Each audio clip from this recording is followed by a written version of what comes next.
Self-preservation as a means of survival we cannot as a always Kenyan. talk about a problem without seeking a solution. Otherwise, we will be attracting negative energy.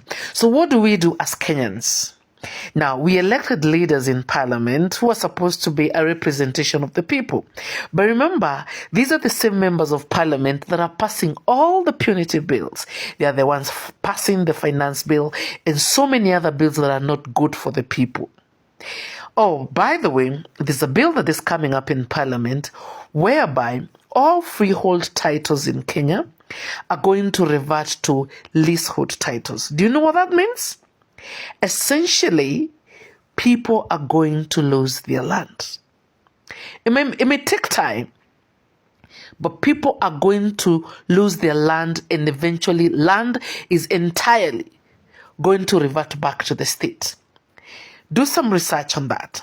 But let's talk about what do we do as Kenyans?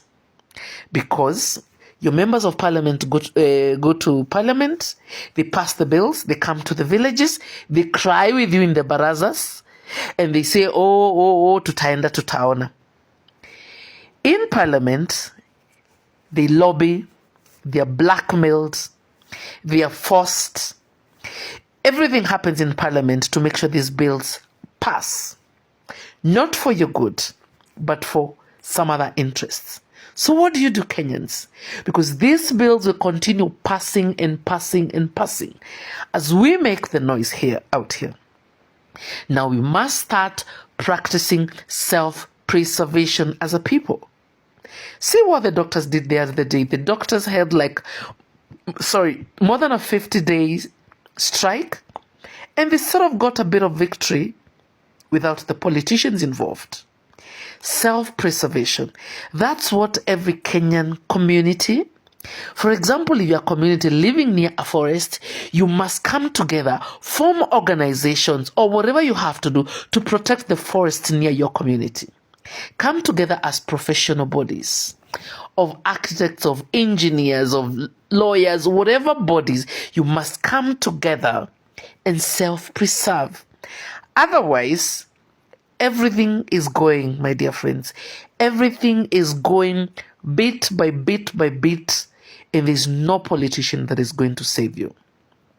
Form organizations, go to court, lobby, fund your activities. You don't have to seek foreign funds.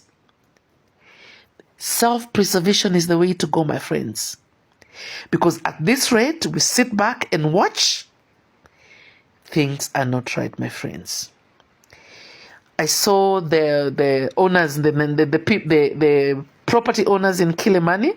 They had a demonstration the other day about haphazard development in Kilimani.